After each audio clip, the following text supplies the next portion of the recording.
This is the Great Legend, and I am coming at you live with a tag video, people.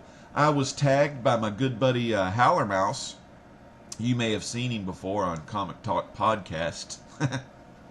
No, Howlermouse, really great guy.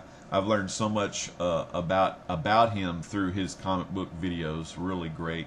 But he tagged me in a video, and he wanted to know comic books that I'm most thankful for. And for me, the comic books that I'm most thankful for are the books that kind of got me into the comic book collecting, you know. My very first book, I've always wanted to show y'all what this was. I picked this up at a grocery store here in town. When the grocery store, a lot of that you don't really see them do this anymore, but some of the grocery stores used to just have comics, you know, where the magazines and the little books and all that little section was. They used to sell comics. This is the first comic I actually ever bought. It was in early September 1989. It's my first comic I ever bought right here. This is Amazing Spider-Man issue 319. It's a McFarlane cover.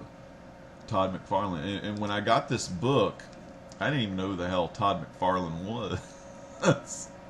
I just got it because it had Spider-Man on it. It had all these freaking villains on it. And I remembered Rhino because I would watch the old 67 cartoon. They would have those on reruns when I was a little kid. So I knew who Rhino was. I didn't really know who the other guys were, but you know their names are on the cover, kind of in that little boxing style. The main event, we have your friendly neighborhood Spider-Man versus the Rhino, Blacklash, and the Scorpion. And in this story, and of course I didn't know what was going on before, I didn't know what was going on after. Old Justin Hammer, aka I think old Tony Stark's one of his rivals, he was supplying villains with hardware and you know merchandise to make them stronger or whatnot. And he supplied old I can't remember his name. I think it was Matt Gargan or something like that. So I have not read Spidey in years, but it was old Gargan. I just remember hearing J. Jonah Jameson say something, Gargan or whatever. But yeah, he had some big powerful thing in his Scorpion tail or whatnot, and he wasn't paying the bill on it to old Hammer or whatever. It wasn't giving Hammer his cut after he was doing bad things. I think he was supposed to pay Hammer his cut. And so Hammer got enlisted two of his other guys, the Blacklash and Rhino, to go after Gargan and try to get part of that Scorpion tail back. And what was funny was Spider-Man was fighting Scorpion at the time because Scorpion was going crazy. Then when you got Blacklash and Rhino on the scene, it was like Spider-Man was like, oh my God, what's going on here? But in the end, Rhino and Blacklash got the part and left Scorpion. This was my first book. I mean, this book here, I wasn't even into collecting comics. I just picked it up. I don't remember if I was with my mom or my dad or my grandma or whatever. But they got it for me, and I read this thing a bunch. I mean, it's probably a 7.0. I mean, it's not too shabby. It could be an 8.0 or a 7.5, but I read this thing a lot. And it has some spine creases, but surprisingly, it stayed in pretty good shape because I didn't have this in a bag and board until probably 92 or so. 91, 92. 2 years later, when I was about 14, because I was 12 at that time. I'd probably say 13, almost 14. A buddy of mine named Todd, he collected comics. Really huge. He was a huge New Mutants fan. He had the Cable first appearance, the Deadpool first appearance, and then, but by then, we didn't know those guys were going to get real big, you know. And I still didn't like Rob Liefeld's drawings. But when I started getting into collecting, I wanted to have a franchise to collect. Like he had all these New Mutants and everything. So he gave me this issue right here.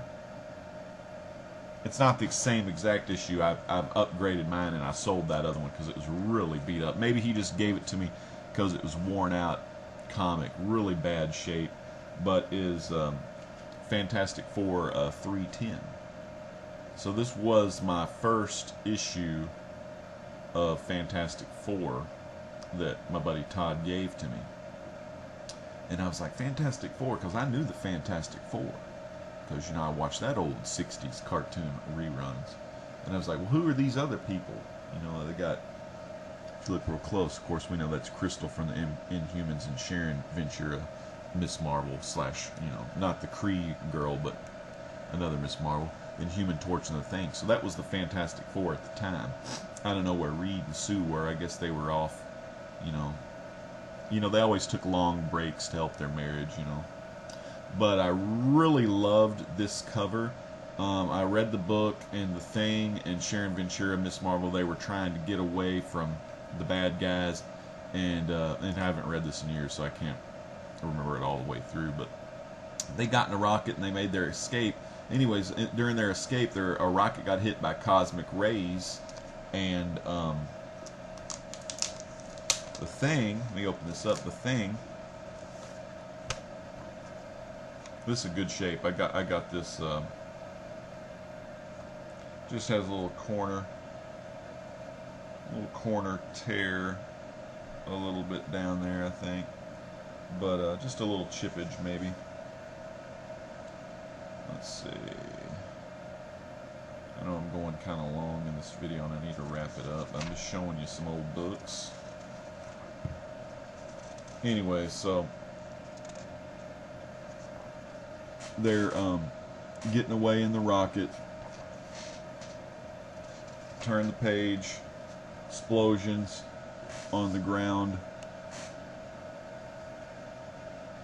Rocket goes down. The Thing is mutated again with the power of the cosmic rays.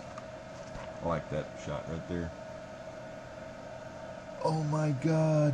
So he's changed again. And then Sharon Ventura over here. Look what she changed into. What happened to me? And then in the next episode, the things together, and and she becomes the She-Thing. So that's first appearance of the She-Thing, So, of course, that original comic I don't have anymore. That Spider-Man is the original, but this one I went and upgraded. And even this upgrade is probably a very fine plus. This has a little corner chippage at the bottom. And then I really said, okay, well, I want to go out and start collecting some Fantastic Four, because I loved those characters, especially Ben Grimm. First time me and Todd, he told me about this place in close to me called Lone Star Comics, what y'all know now as mycomicshop.com. So it was around 92, I'd say 91, well, 91, 92, but we finally made it down to Lone Star. It was kind of farther away. We were just kids, so the parents, his mom or my dad, would have to take us down there. It was down south a couple towns over, Lone Star Comics, and I picked this one up right here out of the cheap bins. This is Fantastic Four issue 167, and when I first saw this cover, I think you know why I probably picked this up, because it had the Hulk in it. And I was always intrigued by how the Hulk and the Thing fought and everything like that. So I really like this book. It's an original book. Pretty old school. And then a little storyline that I really loved. Let me show you this one. Was at the local mom and pop place, they had back issues, and I found this in the bin. It was the new mutated Thing versus the Gray Hulk. And I think Howler was talking about this not too long ago in our last podcast. So many people were talking, I couldn't get my words in. I said, yeah, Howler, I remember that. I have that issue. But we were talking about how I was saying how the Thing, I like the Thing to whip Hulk's butt a little bit more. So he fights the Gray Hulk there, but Doom's up to no good. And at the end of the story, this Thing here is actually beating the Gray Hulk, because the Gray Hulk, of course, was a little weaker, but he was a little more sharp. He knew how to talk and stuff. So they were fighting here. And Thing pretty much was winning the battle. But at the very end of the comic, the Green Hulk appears, and then it becomes the Green Hulk versus the Green and Gray Hulk at the same time versus the Thing. And it was Dr. Doom pulling strings. but it was continued in Hulk 350. And the Gray Hulk and Green Hulk, they put the beat down on the thing. And then in the next issue, Thing's in the hospital, beat up and everything. So Sharon Ventura, the She-Thing, she's real worried about him. But She-Hulk also comes in. She's worried about him too. And then She-Hulk and She-Thing fight in that next issue, which is Hulk 321. And I got all these three. I got this one at the Ma and Pa place, and I got this one at the Ma and Pa place, which is no longer there because they were kind of ripping people off. But I picked this one up off Mile High, either Mile High Comics or eBay. I can't remember. But this was years later when I finally got my hands on that one. So those are some of the childhood comics I'm most thankful for, because I have the great recollection of getting into comic book collecting as a young teenager. That kind of started my quest into comic book collecting. Of course, the high school years around 90, at the end of 95, I kind of got out of comic book collecting because I had other things I was interested in. And then the Marvel Zombies, those awesome covers, and just seeing the comics and the graphic novels and trades at my library got me back into collecting some of those. And then doing that, and then finding you on YouTube, all of you on YouTube, kind of got me back into collecting in general, and just going back through my old back issues. I've always had my comics with me, so just going back through the old back issues, seeing what they were worth, rereading some of the old classics.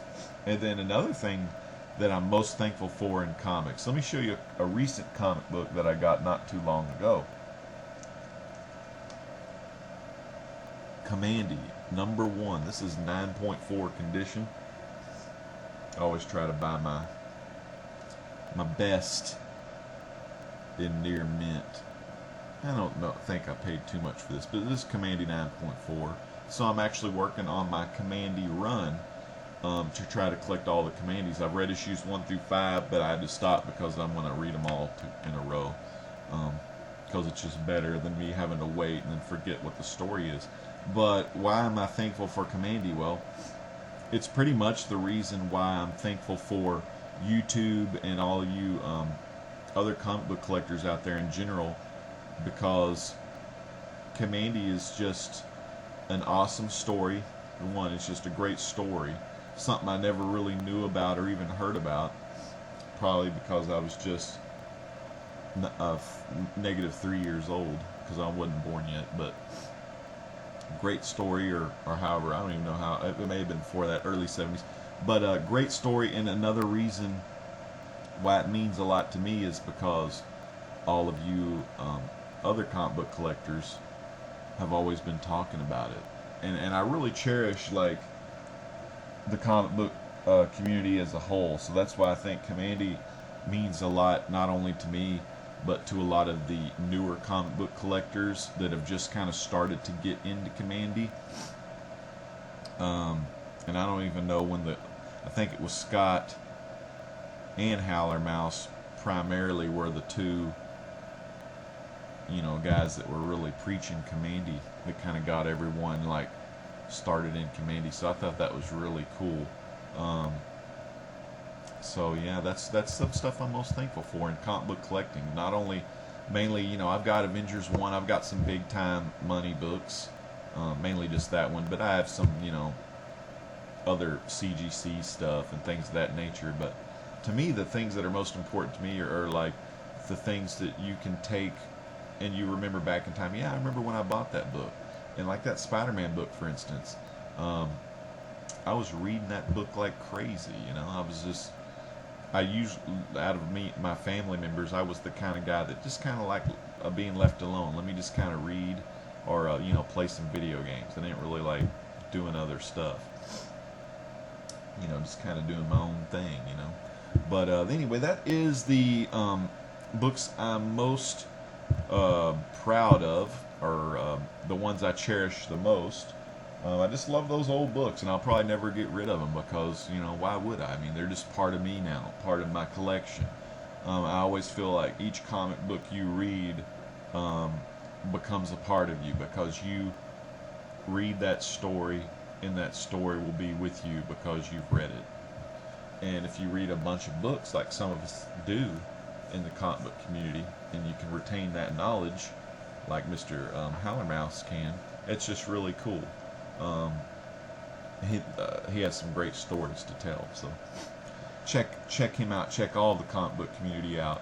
The two people I'm going to tag, I'm trying to remember the other one because I had... Oh, okay, I remember. The two people I'm going to tag... All right, listen up close. I'm tagging Roger69501. What comics are you most thankful for? And I'm tagging Ed and Amelia of the Dynamic Comic Duo. What comic books are you guys most thankful for? And that's it. So I hope you like this video, and peace out. God bless.